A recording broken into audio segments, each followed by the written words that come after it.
número 3. Vamos a predicar los 5 versículos de este capítulo. Y para iniciar este momento me gustaría que me acompañaran. Busquen en su Biblia, por favor, el libro de Oseas en el Antiguo Testamento. Vamos a estar leyendo los 5 versículos juntos para que podamos ver un poco de lo que vamos a estar estudiando esta mañana.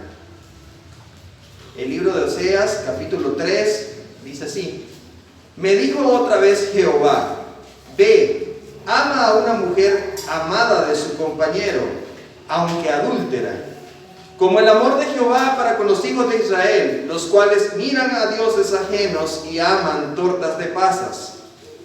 La compré entonces para mí por 15 siclos de plata y un homer y medio de cebada. Y le dije, tú serás mía durante muchos días, no fornicarás ni tomarás otro varón, lo mismo haré yo contigo. Porque muchos días estarán los hijos de Israel sin rey, sin príncipe, sin sacrificio, sin estatua, sin efod y sin terafines. Después volverán los hijos de Israel y buscarán a Jehová su Dios y a David su rey, y temerán a Jehová y a su bondad en el fin de los días. Amén. Les invito a que oremos juntos. Padre, esta mañana te damos gracias por la oportunidad que estamos de reunirnos como iglesia local. Te damos gracias por cada una de las personas que también puede ver este video a través de las redes sociales. Te pedimos, Señor, que tú nos ayudes a cada uno de nosotros a poder escuchar tu palabra y ser edificados esta mañana. Mira que en medio de nosotros hay necesidad, Señor. Necesitamos cada día más de ti. Necesitamos tu palabra para que nos dirija, que nos corrija, que nos instruya y que nos guíe, Señor, a toda justicia, a toda verdad. Sabemos, Señor, que tú eres un Dios todopoderoso, que tú eres soberano y que tú puedes salvar a quien tú quieras. Hoy te pedimos misericordia para aquellos que están en medio de nosotros que no han conocido el poder de tu evangelio. Aquellos que están en medio de nosotros que aún no han creído en aquel que murió y resucitó. Aquel que venció la muerte, ese eres tú. Hoy, Señor, me dispongo delante de ti para menguar y que crezcas tú, que seas tú glorificándote en medio de esta predicación, a pesar de mis errores y mis faltas, a pesar de mi incapacidad, seas tú glorificado esta mañana, Señor, en medio de los corazones de mis hermanos, que haya gozo, Señor, esta mañana por escuchar tu palabra y la predicación de ello. Te bendecimos, Señor, y te agradecemos por todo, Señor. Tú eres nuestro mayor tesoro. Tu palabra, Señor, así como hemos estado escuchando a lo largo de este mes, cómo se exalta, Señor, tu palabra, sola escritura. Hoy nos regocijamos, Señor, de una vez más confesar que tu palabra es absoluta y es verdad para nosotros. Te damos gracias en el nombre de Jesús. Amén. Bien, como pudieron ver, estamos continuando en este capítulo número 3. Este capítulo número 3 no es, digamos, completo en sí mismo. Ya sabemos que para poder llegar a este capítulo tuvimos que haber leído o estudiado el capítulo número 1 y el capítulo número 2 para ver cómo Dios ha venido guiando a Oseas en que actúe en obediencia a Él para representar algo que para nosotros es de mucho significado, el cual es la representación de Gomer y Oseas, ¿verdad? Oseas el profeta y Gomer la mujer adúltera.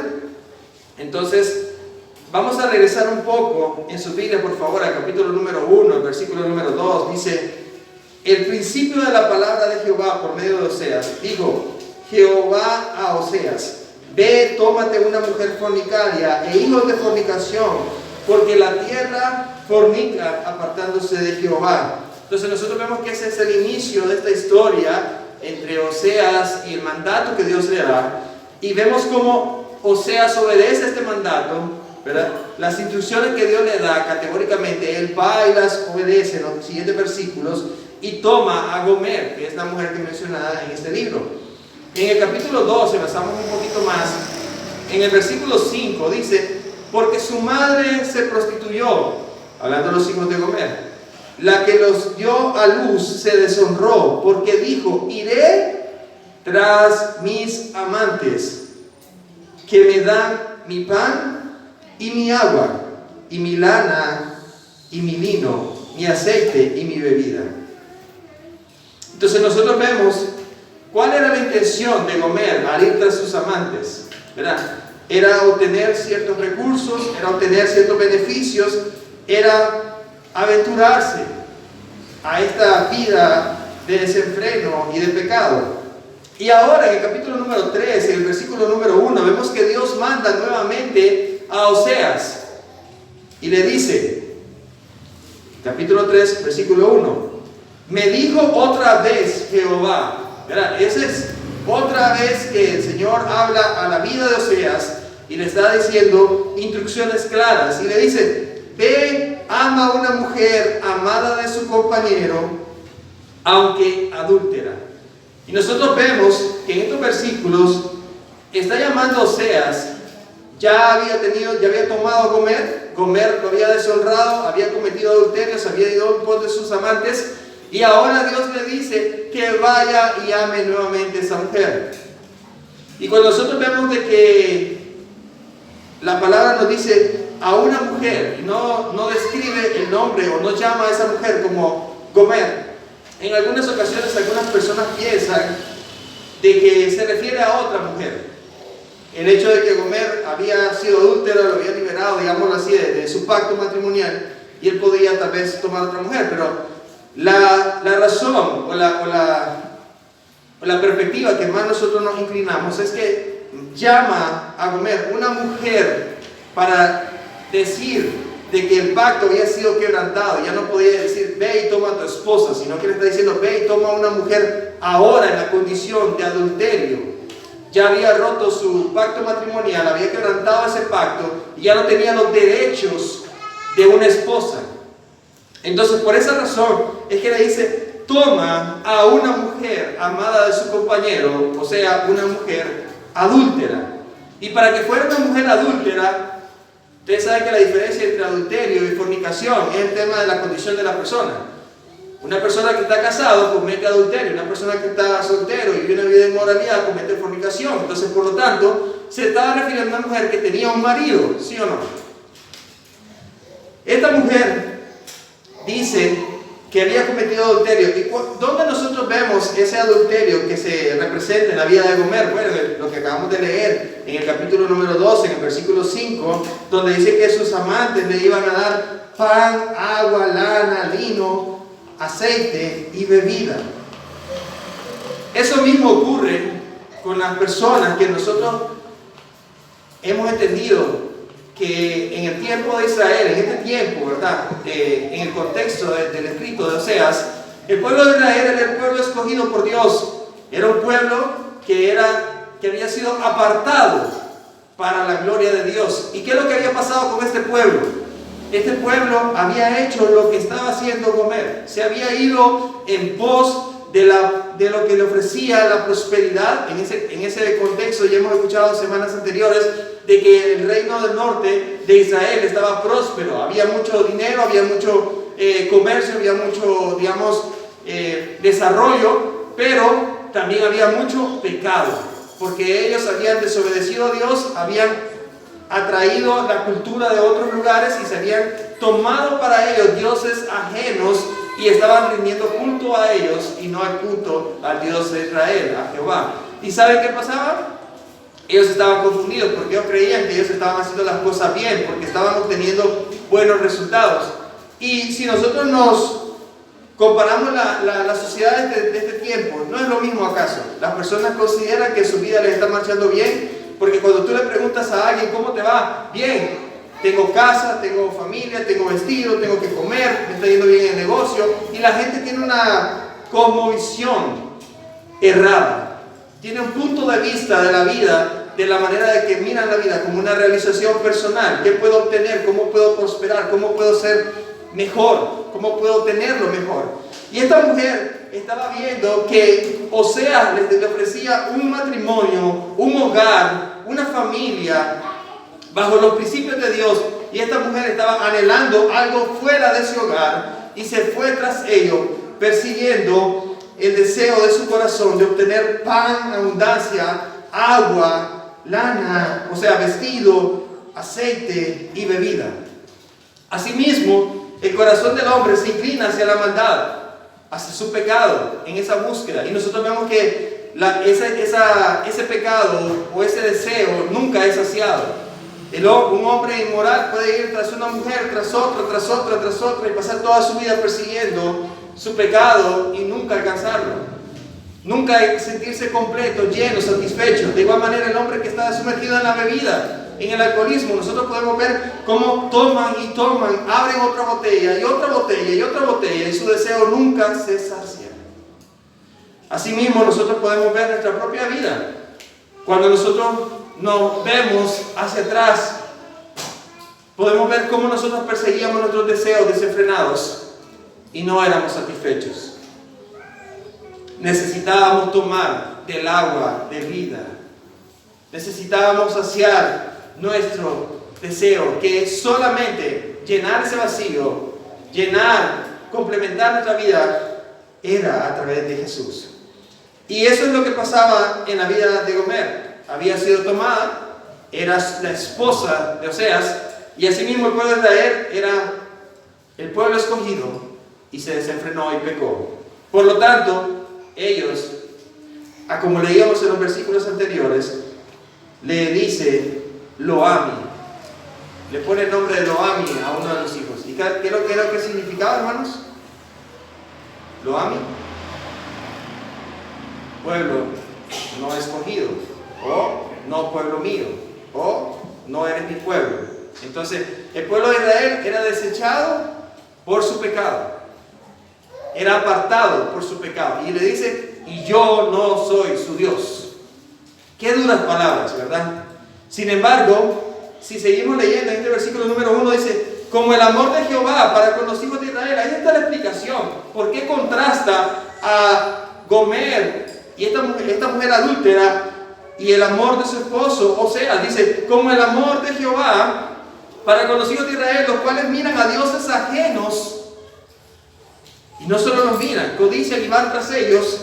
Y la última parte de este versículo dice: y aman tortas de pasas. Y algunos dicen: aquí ustedes, es malo comer torta, hermano. Entonces, no. La referencia de las tortas de pasas es que las tortas de pasas eran utilizadas en fiestas de sacrificios de los cananeos, generalmente relacionadas a la adoración pagana, a los ídolos. Entonces, no era solamente que ellos amaban, digamos, como Gomer, que miraba y observaba la riqueza o la abundancia y él quería ir tras ellos, sino también que ellos eran partícipes y amaban el hecho de participar en la adoración a otros dioses. Generalmente esta adoración a los otros dioses también iba relacionado a lo que era, digamos, la inmoralidad sexual, porque hacían actos, digamos, inmorales en los cultos a los baales o a los dioses ajenos. Entonces, nosotros vimos de que también durante la historia de Israel, si nosotros leemos de las Escrituras, poco a poco esta adoración a otros dioses y estas prácticas paganas fueron adoptadas por el pueblo de Israel. En este caso, Gomer también, pero ahí lo menciona claramente en este versículo. Entonces, cuando nosotros vemos esto, ¿qué es el mandato que Dios le hace a Oseas? El mandato es volver a tomar a Gomer. A pesar de su adulterio, a pesar de su desobediencia, él debía amarla. Ve y ama. No dice: ve, tómala y llévala a tu casa. No, ve y ámala, dice. En el versículo 1 de este capítulo número 3, dice: ve y ama a una mujer adúltera, a una mujer amada de su compañero. Entonces, está refiriendo de que Dios le está mandando a Oseas a amar a Gomer, a pesar de su pecado, a pesar de su infidelidad, a pesar de quebrantar el pacto matrimonial. Nosotros vemos de que muchas veces, lamentablemente, nosotros no podemos dimensionar lo que Dios le está demandando a Oseas, porque tal vez nosotros no hemos estado en la posición de Oseas. Pero piensen por un momento, aquellos que estamos casados, piensen por un momento si fuera tu esposa o tu esposo quien te fuese infiel y que se fuese de tu hogar tras otros amantes. Yo pienso que es una condición difícil, ¿sí o no? no podemos dimensionar el dolor, la traición. Y eso es lo que está experimentando Dios con el pueblo de Israel. El dolor y la traición de su pueblo, a quien le ha ofrecido su amor y es rechazado y es despreciado por ellos. ¿Y qué pasa con nosotros hoy en día, hermanos, como iglesia? ¿Cuántas veces nosotros hemos sido infieles a nuestro Dios? A pesar de que Él nos ha ofrecido gratuitamente la salvación, ha pagado el precio del pecado por nosotros, ha tomado nuestro lugar, nos ha bendecido de tantas maneras que nosotros no merecemos, y aún así, muchas veces nos encontramos en la posición de Gomer, deseando algo más fuera de lo que Dios nos está dando, deseando hacer las cosas por nuestro propio mérito, deseando hacer las cosas por alcanzar una posición, como obtener algo que es ilícito, que es pecado. Y no crean, hermanos, a todos nos pasa. Mi esposa y yo sabemos de la situación que vivimos ayer, donde no les voy a dar todos los detalles, pero era una tentación de poder hacer algo ilícito para tener un beneficio monetario. Y nosotros dijimos de entrada, no vamos a fallar al Señor en esta área. Pero la persuasión a veces es tan sutil y te lo barajan de una manera que vos pensás, yo decís, bueno, pero tal vez no es tan así. Y empezás a ser como tentado para orar el mal.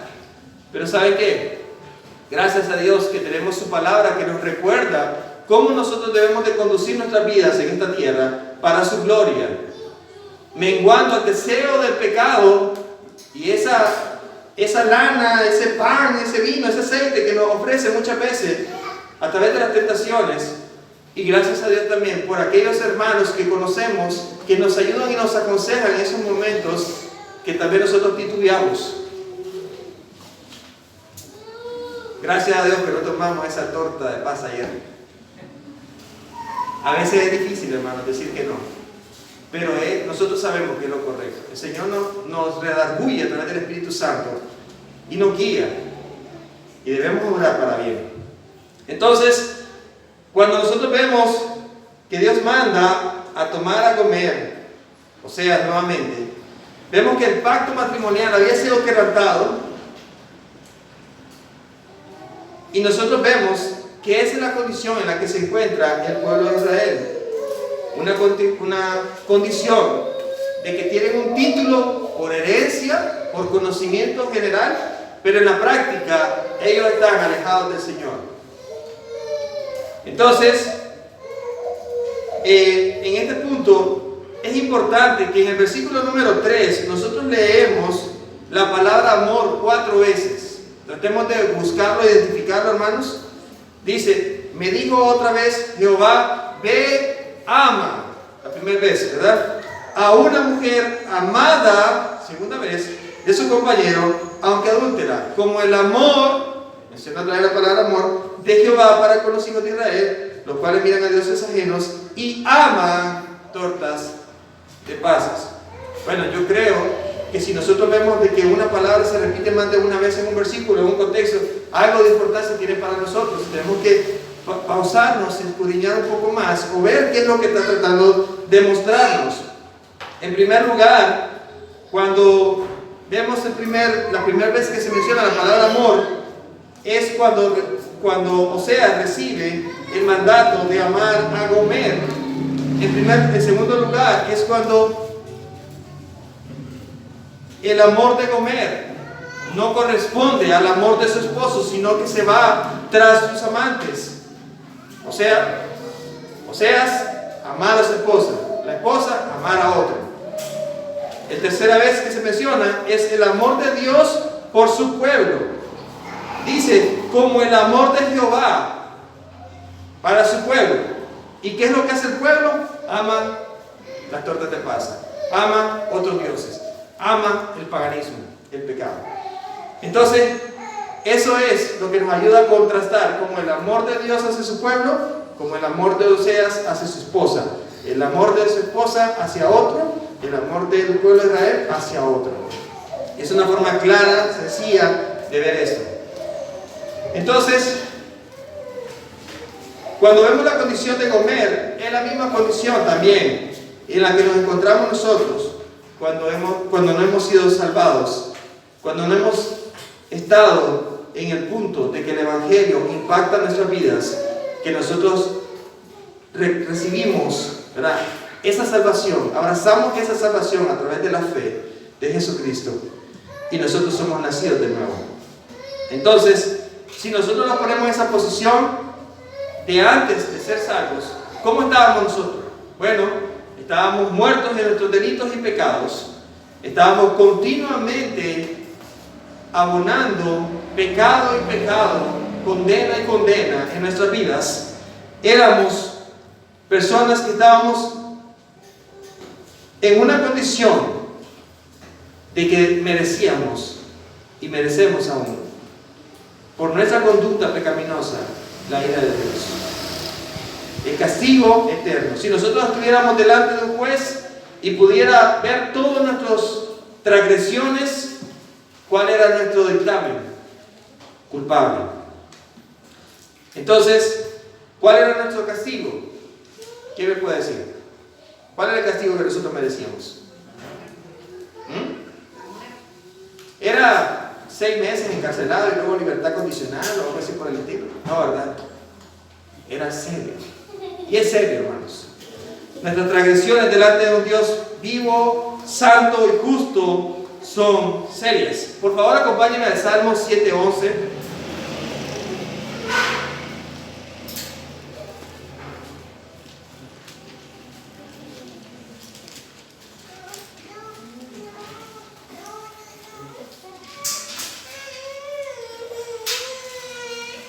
Dice así: Dios es juez justo y Dios está airado contra el impío todos los días.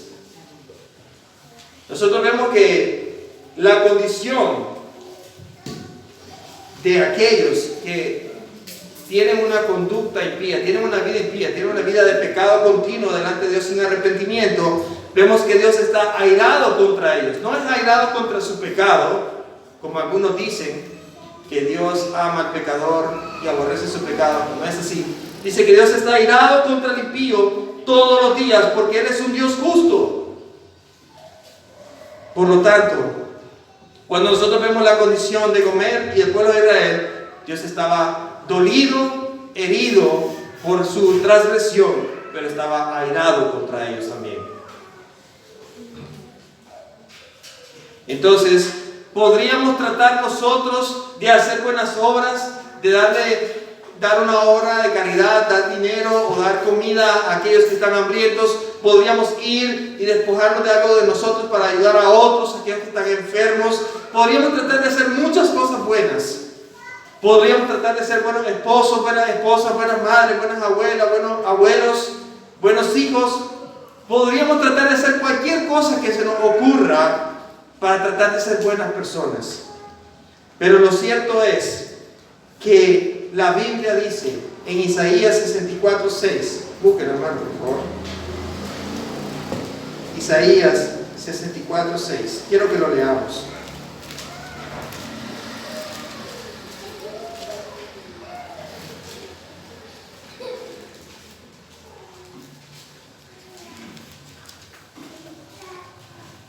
Isaías 64:6 dice así: si bien todos nosotros somos como suciedad y todas nuestras justicias como trapos de inmundicia.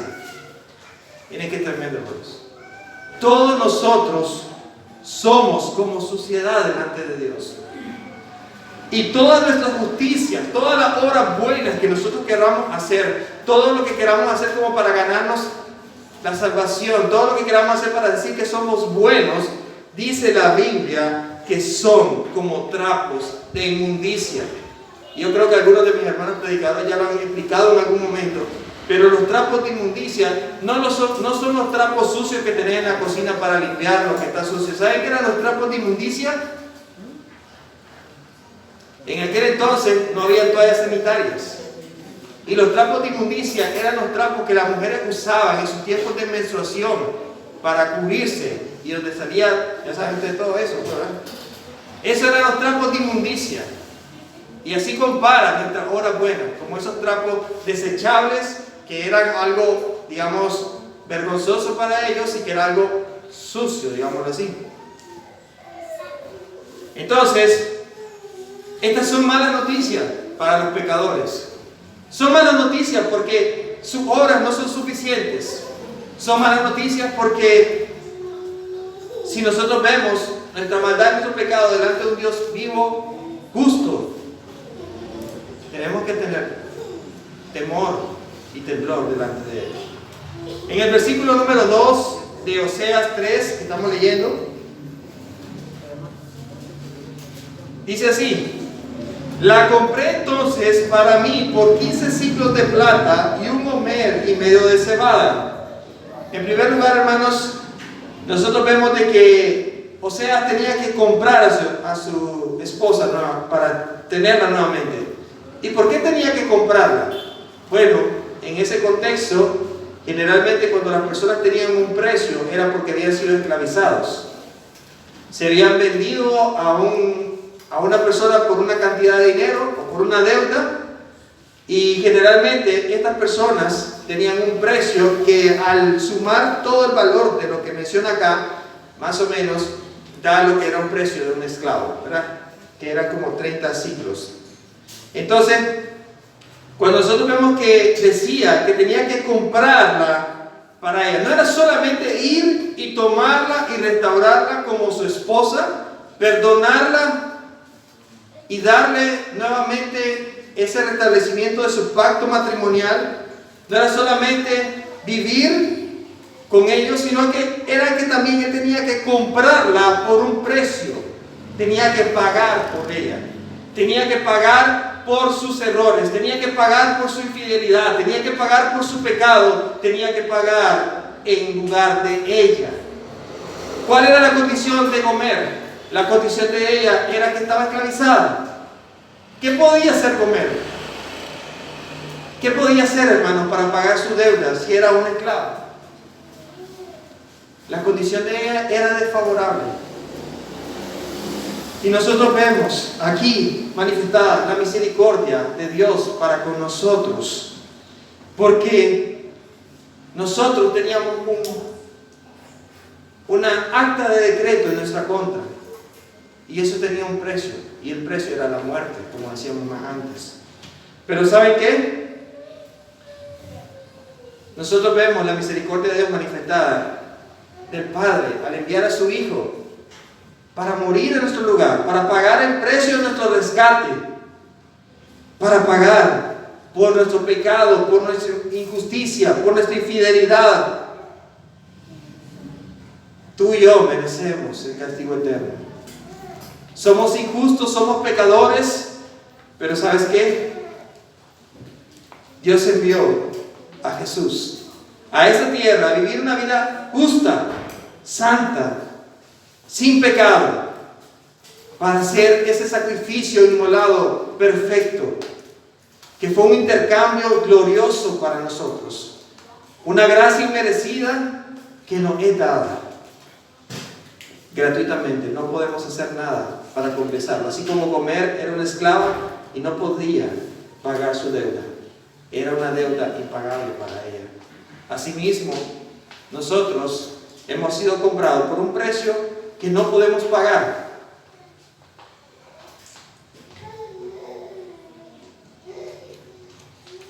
¿Podrían acompañarme, por favor, a 1 de Pedro 1?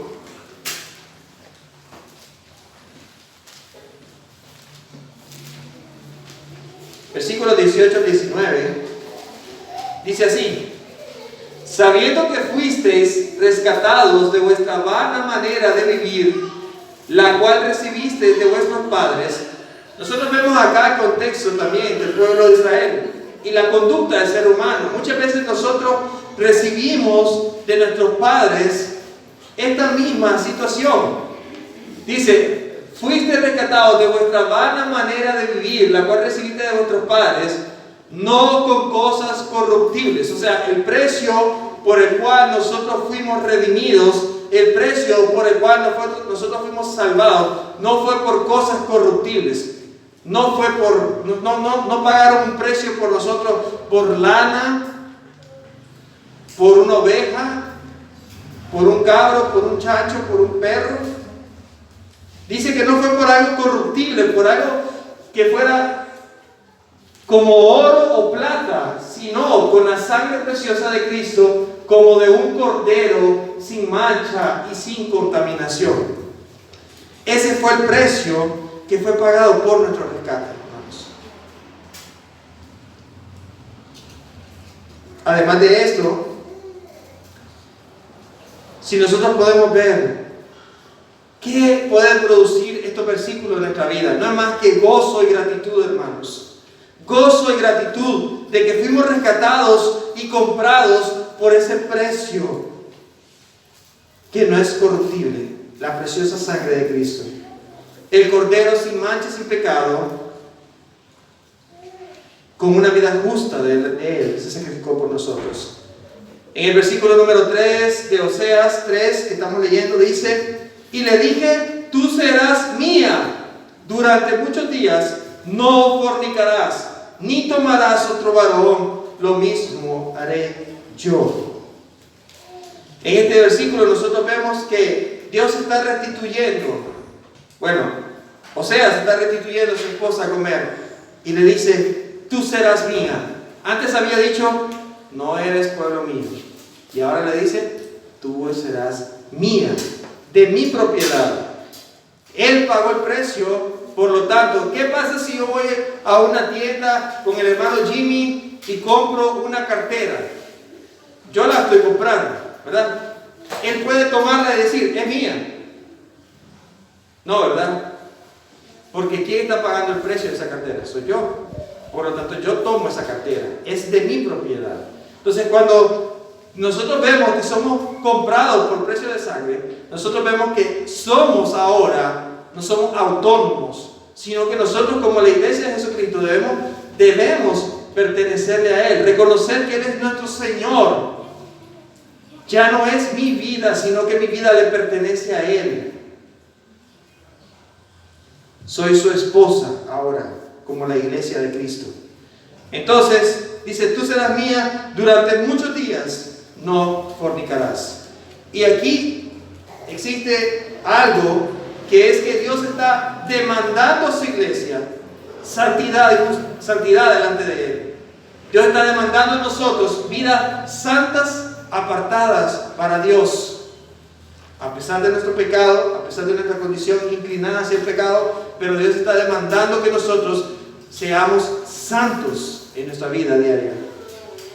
Y además de eso, también Dios nos está dando una promesa maravillosa, que es que si Él está poniendo en nosotros este deber, es porque Él también nos faculta para poder hacerlo.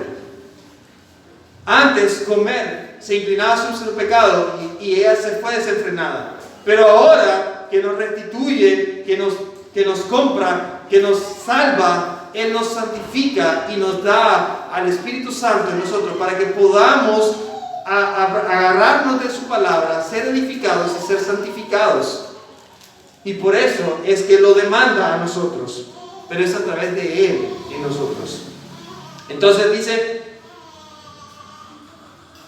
no tomarás varón, lo mismo haré yo contigo. Qué tremendo, hermanos, es que Dios establece nuevamente ese pacto con nosotros, de que ya no estamos solos, ya no es por nuestra fuerza, sino que Dios va a estar con nosotros. Dios va a estar con nosotros y en nosotros.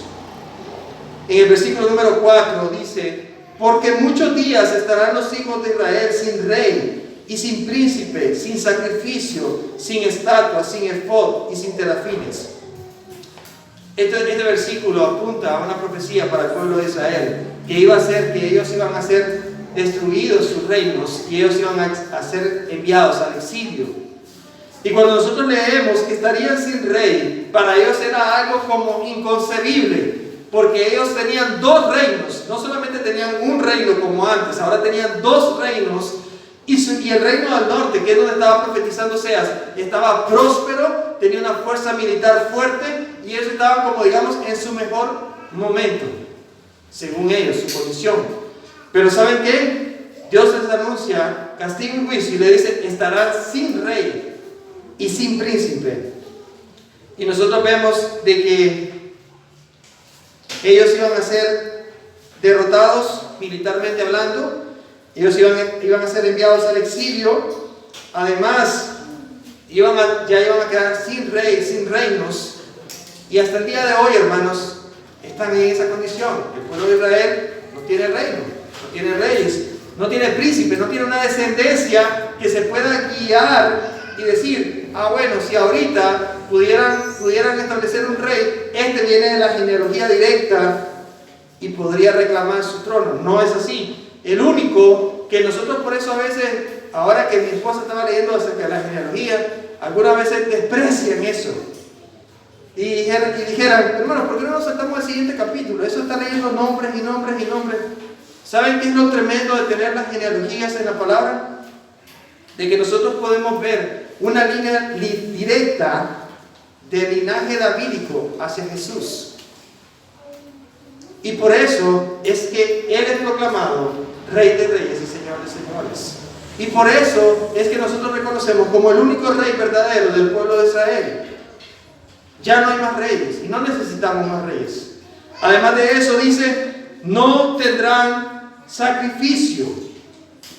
¿Sabían ustedes que cuando pasó esta parte de la destrucción en el año 70 después de Cristo, las tropas romanas entraron a la ciudad, sitiaron a Jerusalén, y ¿saben qué hicieron con el templo?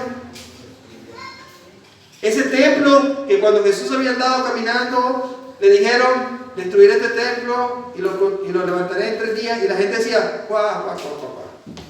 ¿cómo va a ser posible que destruya este templo majestuoso este hombre si durante años eran unas piedras impresionantes, ¿verdad? Las que eran grandes y pesadas, y destruir ese templo era como algo absurdo según ellos, y además de reconstruirlo, y él decía acerca de él que lo iban a matar y él iba a resucitar en 3 días. Pero ¿saben qué era acerca del templo? Que para ellos era algo que no se concebía en su mente, que Dios iba a traer ese juicio a ellos, iba a permitir ese juicio y ellos iban a ser avergonzados. ¿Y saben qué significaba también el templo para ellos? La oportunidad de ofrecer sacrificios y de poder recibir remisión por sus pecados. ¿Y saben qué? Hasta el día de hoy no hay templo. Y ellos no pueden entender de que ellos, o sea, los judíos o el pueblo de Israel, del linaje, ellos añoran y se lamentan por no tener un templo para ir a ofrecer sacrificios. Mas nosotros entendemos ahora que tenemos el sacrificio perfecto, el sacrificio de Jesús. El sacrificio perfecto. Sin sacrificio no hay remisión de pecados. Las estatuas que se mencionan representaban la grandeza de los líderes o de los reinos. ¿Cuántos de ustedes han visto en las películas, verdad? Eso era majestuoso cuando llegaban, y por ejemplo en el tiempo de Constantinopla, Constantino construyó una estatua de él representando su poder, su autoridad. Y en estos tiempos, en las ciudades habían esculturas, habían estatuas, habían cosas que representaban la grandeza, la prosperidad, lo que ellos tenían como, y los reyes, en el caso de los gobernantes y todo, mandaban a construir para representar el poder que ellos tenían, económico, social, militar. ¿Y saben qué? Todo eso fue destruido, quedó en ruinas. Además de eso menciona el efod. Y el efod era un chaleco amarillo generalmente que utilizaban sin manga los sacerdotes israelitas, que usaban como símbolo de su oficio sagrado. Pero llegó al punto que era tanta la corrupción en ellos que ese efod se representaba para ellos como un símbolo de, como dicen la pata de conejo, la cola de conejo, ¿cómo le dicen? Amuleto de suerte. Y ya ellos no lo miraban como algo de una vestimenta sagrada, sino que era un amuleto de suerte. Ya había corrompido su mente acerca de incluso hasta la vestimenta de los sacerdotes. Y si la corrupción estaba en los sacerdotes, peor en el pueblo. Los terafines era una palabra que se usaba en alusión a los ídolos o imágenes de divinidades paganas. Y nosotros leemos en algunos versículos que ellos tomaban de los otros pueblos este tipo de terafines o de culturas pequeñas que representaban símbolos de paganismo. En fin, si nosotros leemos este último versículo, ¿verdad? Dice el versículo 4, entonces, porque muchos días estarán los hijos de Israel sin rey, ya lo explicábamos, sin príncipe, sin sacrificio, sin estatua, sin efod y sin terafines. Estaba anunciando lo que iba a ocurrir con este pueblo, con estos reinos. Y cómo él estaba permitiendo que todo esto aconteciera bajo su soberana voluntad. Después de esto, volverán los hijos de Israel y buscarán a Jehová su Dios, a David su rey, y temerán a Jehová y a su bondad en el fin de los días. Esto es otra profecía. Y estas son, el versículo 4, aparentemente son como malas noticias, ¿sí o no? Destrucción, nada favorable para ellos. Pero en el versículo 5 nosotros vemos que después de un tiempo volverían los hijos de Israel. Y aquí nosotros entendemos de que este pueblo de Israel ahora es el pueblo de Dios, donde aquellos que vuelven por un llamado que Dios les hace,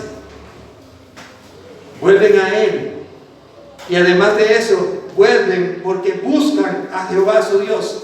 Y realmente nosotros sabemos que el hombre mismo no puede buscar a Dios. El hombre mismo no responde a ese mensaje de manera natural.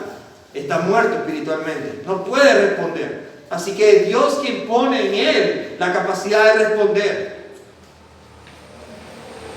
Entonces, si nosotros vemos que ellos vuelven a Dios y buscan a Dios y es su Dios, es porque Dios le dice: a mí, usted es pueblo mío, y lo toma para él. Y además de eso, dice a David su rey. Cuando esto acontece, incluso ahora, nosotros sabemos que es Jesús, que viene de ese linaje davídico o de David, y Él es nuestro rey. Y nosotros tememos a Jehová y a su bondad. Nosotros tememos a Jehová y a su bondad, porque su bondad es buena, es misericordiosa y es grande para con nosotros. Pero además de esto, hermanos, vemos también que hay una profecía más futura, que es acerca del fin de los días, donde nosotros vemos que ya no habrá muerte, ya no habrá dolor, ya no habrá sufrimiento, sino que habrá una bondad plena y completa en Dios. Eso apunta también al regreso de nuestro Señor y apunta a lo que nosotros debemos de fijar nuestra mirada hacia un futuro, ¿verdad? Entonces, esta mañana, hermanos, quiero que por favor oremos, dando gracias por la misericordia de Dios para con nosotros, que merecíamos todo ese castigo, esa destrucción, y Dios nos alcanzó en su gracia.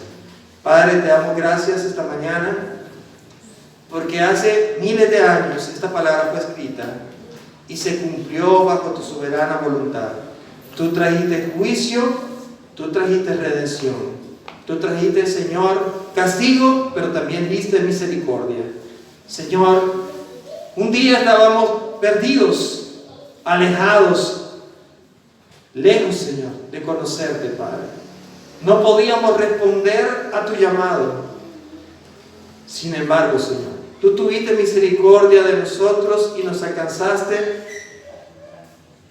con tu amor, Señor, con tu sacrificio, con tu evangelio. Fueron abiertos nuestros ojos y pudimos ver. Fueron abiertos nuestros oídos y pudimos escuchar tu llamado. Hoy, Señor, nos gozamos en tu palabra y nos gozamos, Señor, en la salvación que tú das. Esa salvación y esa gracia merecida para nosotros. Aún, Señor, hoy podemos ver nuestras vidas y podemos ver, Señor, injusticia en nosotros, pecado en nosotros, que somos faltos delante de ti. Rogamos, Señor, en tu misericordia, que tú nos santifiques para ti, que tú nos hagas, Señor, una esposa ataviada para ti, Señor. Que podamos ser, Señor, santos, sin mancha delante de ti. Señor, trata en nuestra vida, Señor, con nuestro pecado. Ayúdanos, Señor, redargúyenos a través de tu palabra. Usa la iglesia local, Señor, para animarnos y exhortarnos, Señor, a la piedad y a la justicia. Señor, ayúdanos, porque queremos ser tu pueblo, Señor. Representar a otros y poder proclamar a otros estas verdades y esta buena noticia, Señor, que tú nos das. Ayúdanos, Señor. Ayuda a nuestros pastores. Ayuda, Señor, a nuestros predicadores. Ayuda a nuestros hermanos. Y si en medio de nosotros aún, Padre, hay personas que no son salvas, ten misericordia, Dios. Hoy rogamos por ellos para que la exposición de tu palabra les persuada, Señor. Y si es tu voluntad, tú les salves y tú sanes, Señor, sus vidas, Padre. Te damos gracias, Señor, esta mañana por tu palabra que es vida para nosotros.